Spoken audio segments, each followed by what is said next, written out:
This is the KRMG Afternoon News with Skylar Cooper. Go ahead, give it to me. It's time for the BA Breakdown on the KRMG Afternoon News. We're joined live by Broken Arrow City Manager Michael Spurgeon. Good afternoon, Michael. Skylar, how you doing, my friend?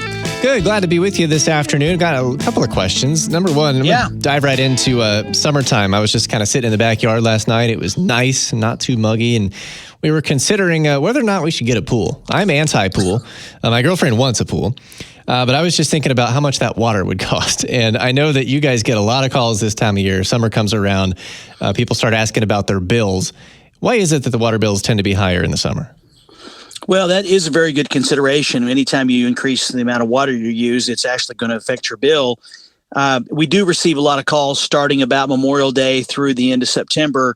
Water usage goes up, whether it's for watering lawns or gardening, swimming, filling up swimming pools, or even sprinkler systems.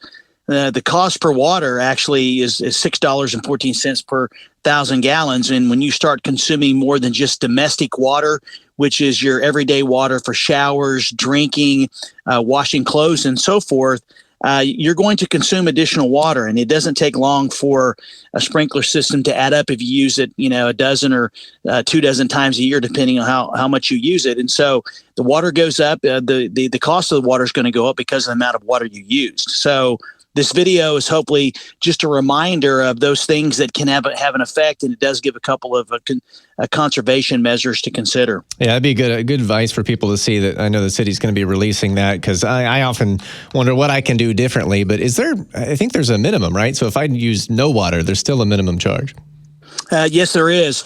I wanted to share is that I use my utility bill as an example of what Kathleen and I use in non-summer months, then compare it to what we used in the summer months as the example in the video, just to show folks that, I like to keep my grass green. I like to water the landscaping that I have.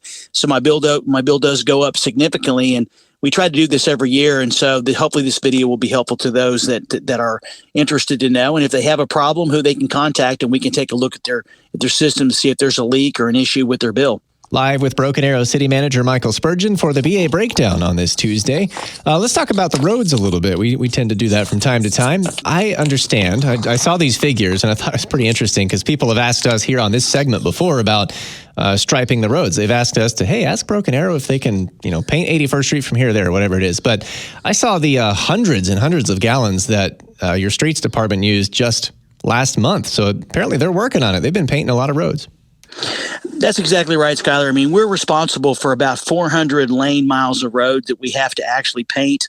And obviously it's a challenge. Not only is it a challenge finding the right paint for the right price, but being able to get out there and to be able to actually to paint or to repaint. For example, back in April, just a month or so ago, we painted almost 80 miles of traffic lines, and we used about 500 gallons of paint.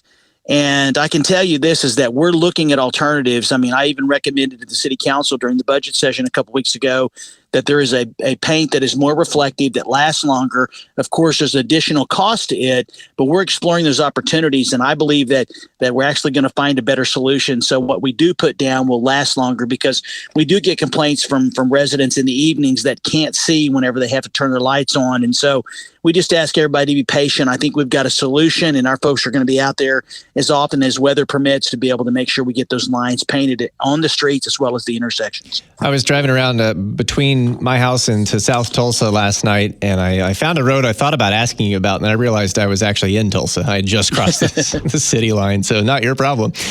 Okay, before we run out of time here, I wanted to ask you about something coming up. I forget how many years in a row this has happened now, but we're getting up pretty close to the New Orleans Square block party this year. What's the big plan out there this time?